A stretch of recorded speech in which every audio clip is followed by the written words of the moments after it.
Minnesota shooting suspect found in field and crawled to police, ending manhunt. Now, there's a lot of strange stuff that's going on with this entire case. I haven't fully caught up online because these days I'm not as terminally online as I used to be.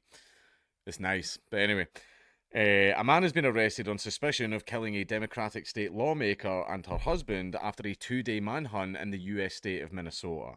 The chase came to an end in a wooded rural area west of Minneapolis where he surrendered peacefully and ended up crawling towards officers, police said.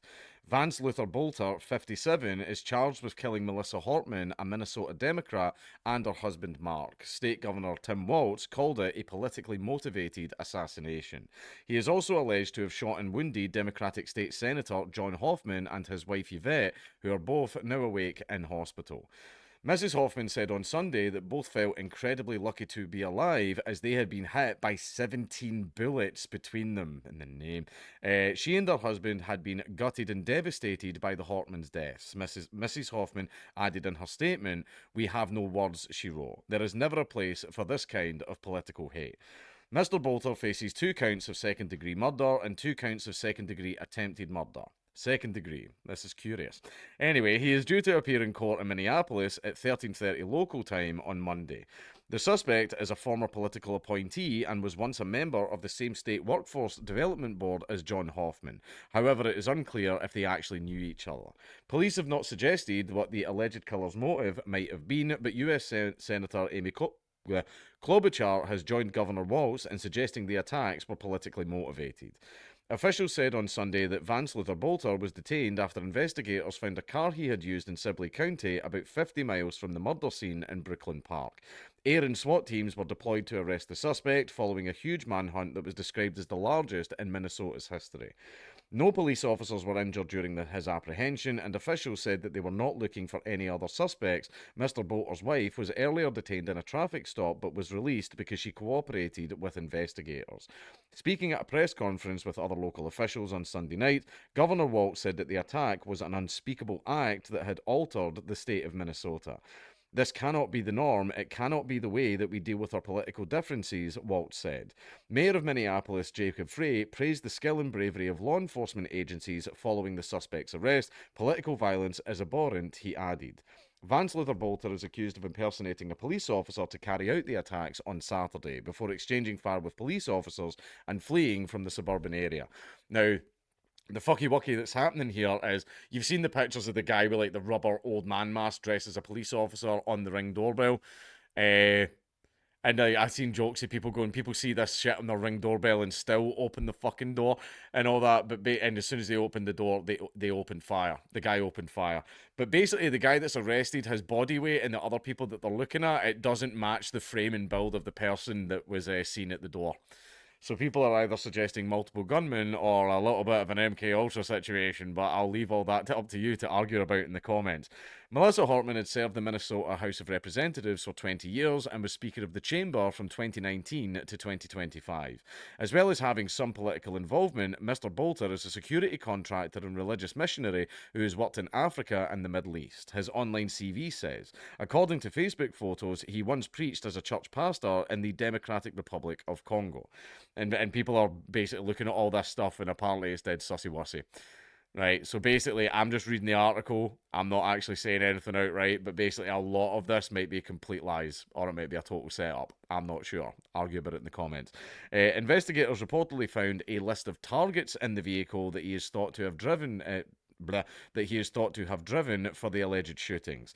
Drew Evans, superintendent of the Minnesota Bureau of Criminal Apprehension, told reporters that he would not describe the notebook found in the car as a manifesto, as it was not a treatise on all kinds of ideology and writings.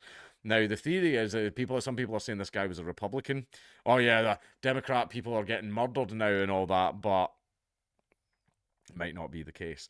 Local media have reported that the names included Governor Waltz, Congresswoman Ilhan Omar, and State Minnesota Attorney General Keith Ellison. During Sunday's press conference, Mr. Evans did not specify who was featured on the list, but said that state officials had contacted authorities in Wisconsin, Illinois, Michigan, Nebraska, and Iowa so that they could notify individuals that were on that list. Mrs. Hoffman's statement on Sunday also offered an update on her husband's condition. John is enduring many surgeries right now and is closer every hour to being out of the woods, she wrote. The attacker is thought to have first targeted the Hoffmans at their home in Champlain at around 2 local time on Saturday. A Facebook post from someone identifying as Mrs. Hoffman's nephew said that she had thrown herself on her daughter during the assassination attempt, using her body as a shield to save her life. Based. Soon after the attack on the Hoffmans 8 miles away, the Hortmans were shot and killed at their home in Brooklyn Park. Locals told the BBC of their shock. Taha Abusnaine, I have no idea, who lives across the street, said that he and his wife had known the Hortman family for more than 20 years. They were very nice neighbours in a very quiet neighbourhood, he said. You don't see police activity in this neighbourhood. We are very shocked. I mean, standard fare for Democrats. They don't have to deal with the outcomes of their decisions. But anyway, another resident says she and her husband had received an annual Christmas card from the Hortmans. What a big loss for Minnesota, she said. And there we are, that's the end of the article. Now, this is some sussy-wussy stuff, right? A lot of it's going on around online, and people are starting to doubt if this guy's even real or if it's a case of MK Ultra. They're questioning the car and the documents that were found because apparently they were found a little bit too conveniently and everything. So there's a lot of weird stuff going into this. Now, however, if this is some right-wing nut job that's done this, then please do not do that. If you wanted to improve your ideology by murdering people, you've actually just set it back 10 years, and your enemies are going to bring in even more laws to go after your people. Well done, congratulations. Yay, you actually fucked over the very thing that you were trying to move forward. But anyway, a lot of this stuff is sus. A lot of this stuff is... a lot of the shit does not add up.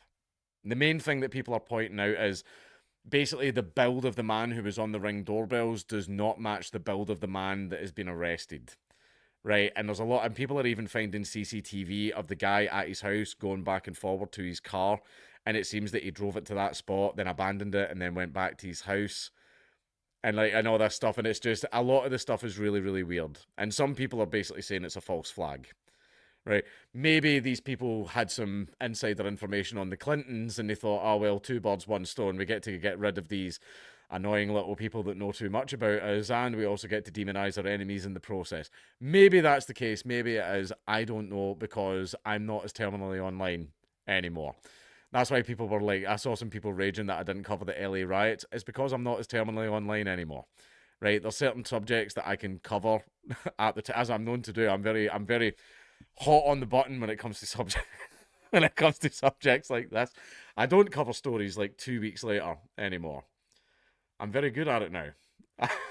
I'm very good at getting stuff out there. So this, I've just read the article, right? There's a bunch of stuff circling around on Twitter about people's theories and stuff like that. I kind of got shot in the foot when I covered fucking John Redcorn getting killed before I knew the full story of the guy was actually a fucking meth-addled bloody maniac. Right, so that's what I get for covering a story without knowing all the facts first. So when it comes to this, yeah, this is what's in the article. However, there are more facts out there that aren't being shared with you. So basically, anything you hear about this story, take it with a pinch of salt.